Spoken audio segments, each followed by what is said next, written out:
اعوذ باللہ من الشیطان الرجیم بسم اللہ الرحمن الرحیم۔ پیارے ناظرین، آج میں آپ کے لیے لونگ پر سورہ کوثر کا ایک بہت ہی آسان اور مجرب وظیفہ لے کر حاضر ہوا ہوں۔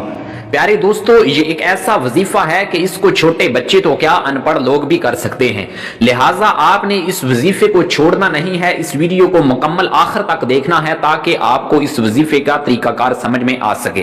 تو پیارے دوستو، جب آپ یہ وظیفہ کریں گے تو اللہ پاک آپ کو غربت سے نکال کر امیری کی طرف لے آئے گا، لہٰذا آپ نے اس وظیفے کو پورے اللہ پر یقین رکھتے ہوئے اور کامل یقین توجہ کے ساتھ کرنا ہے۔ یقین جانے، میں نے خود لوگوں کو غربت سے نکلتے ہوئے دیکھا ہے۔ یہ ایسا وظیفہ ہے کہ جس کسی نے بھی کیا ہے، اللہ پاک نے اس کی قسمت کو بدل دیا ہے، اس کی زندگی بدل گئی، یہاں تک کہ وہ ایک خوشحال زندگی گزار رہا ہے۔ تو پیارے دوستو، آپ نے اس وظیفے کو خود بھی کرنا ہے اور اپنے دوست و احباب تک بھی ضرور پہنچانا ہے۔ اس سے آسان وظیفہ آپ نے آج تک نہ ہی دیکھا ہوگا اور نہ ہی سنا ہوگا، یہ ایسا وظیفہ ہے۔ تو جب آپ یہ وظیفہ کریں تو آپ کی مکمل توجہ کے ساتھ اس وظیفے کو کرنا ہے اور اللہ پر یقین رکھتے ہوئے اس وظیفے کو کرنا ہے۔ یہ وظیفہ صرف آپ نے 2 لونگ کے دانے لے لینے ہیں، کسی بھی آپ دکان پر جائیں، پنساری کی دکان پر، وہاں سے آپ کو یہ لونگ مل جائیں گے۔ آپ نے صرف اور صرف 2 لونگ کے دانے لینے ہیں اور آپ کا اس وظیفے پر کوئی بھی خرچہ نہیں ہے۔ آپ نے بس اللہ پر یقین رکھتے ہوئے وظیفہ کرنے ہیں اور اپنے کاموں کو اللہ کے سپرد کر دینا ہے۔ یہ وظیفہ اللہ پاک جو بھی کرتا ہے، اس وظیفے کو کرنے والے کے لیے اللہ پاک خوش ہوتا ہے اور اس کے لیے زندگی کے راستے کھول دیتا ہے، اس کی مشکلات کو دور فرما دیتا ہے۔ اگر وہ بیماری کے اندر مبتلا ہو تو اللہ پاک اس کی بیماری کو دور کر دیتا ہے، اور اللہ پاک جتنے بھی اس کے گناہ ہوتے ہیں، اللہ پاک ان گناہوں کو معاف فرما دیتا ہے۔ بس آپ نے اس وظیفے کو کامل یقین کے ساتھ کرنا ہے اور اللہ پر بھروسہ ضروری ہے، اور اس کے ساتھ ساتھ آپ نے 5 وقت کی نماز کی پابندی ضرور کرنی ہے، یوں سمجھے کہ یہ اس وظیفے کی شرط ہے۔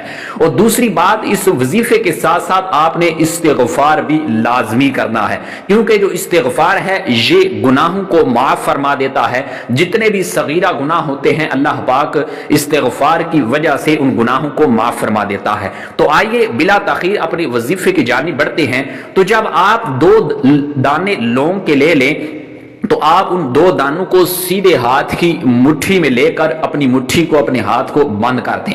تو آپ نے سب سے پہلے 1 مرتبہ درود ابراہیمی پڑھنا ہے، جو ہم نماز کے اندر درود ابراہیمی پڑھتے ہیں وہ آپ نے 1 مرتبہ پڑھنا ہے۔ پھر اس کے بعد آپ نے سب سے پہلے جو کام کرنا ہے وہ آپ نے اعوذ باللہ من الشیطان الرجیم 1 مرتبہ اور بسم اللہ الرحمن الرحیم 1 مرتبہ۔ پھر اس کے بعد آپ نے سورہ کوثر، انا اعطیناک الکوثر فصل لربک وانحر ان شانئک ھو الابتر، آپ نے اس سورت کو 1 مرتبہ پڑھ لینا ہے۔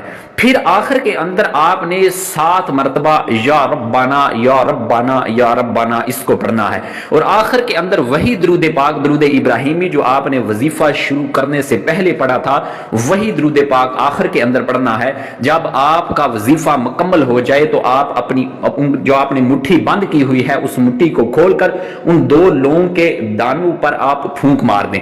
پھر اس لونگ کے جو 2 دانے ہیں اس کو کسی چھوٹے سے کپڑے کے اندر بند کر کے اپنی الماری کے اندر رکھ دیں، جہاں آپ ساز و سامان، پیسے وغیرہ، رقم وغیرہ رکھتے ہیں، گھر کے کسی بھی آپ الماری کے اندر رکھ سکتے ہیں۔ پھر اس کے بعد آپ دیکھیں گے کہ کیسی آپ کی قسمت سنورتی ہے، کیسے آپ کی غربت کے دن دور ہو جائیں گے۔ انشاءاللہ آپ چند ہی دنوں کے اندر دولت مند آدمی بن جائیں گے، آپ کی قسمت سنور جائے گی، اور آپ کے جو گھر کے اندر لڑائی جھگڑے ہیں، مفلسی ہے، غریبی ہے، تنگ دستی ہے، انشاءاللہ اللہ کے کرم سے آپ کی وہ دور ہو جائے گی، یہاں تک کہ آپ ایک خوشحال اور اچھی زندگی گزاریں گے۔ تو پیارے ناظرین، اس وظیفے کو گھر کا کوئی بھی افراد کر سکتا ہے۔ پیارے ناظرین، آپ نے اس وظیفے کو زندگی میں 1 ہی مرتبہ کرنا ہے اور ان 2 لونگ کے دانوں کو کسی اچھے کپڑے کے اندر بند کر کے الماری کے اندر رکھ دینا ہے، بس پھر اس کے بعد اپنے کاموں کو انشاءاللہ اللہ کے سپرد کر دیں۔ انشاءاللہ اللہ پاک آپ کے تمام کام کو انشاءاللہ اللہ پاک آپ کو ہر ایک مقصد میں کامیاب عطا کرے گا،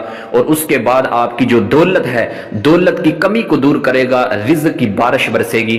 تو انشاءاللہ اس وظیفے کا اثر آپ خود اپنی آنکھوں سے دیکھیں گے۔ اللہ پاک سے دعا ہے کہ اللہ پاک آپ کی تمام مشکلات کو دور فرمائے، آمین بجاہ النبی الامین صلی اللہ تعالی علیہ وسلم۔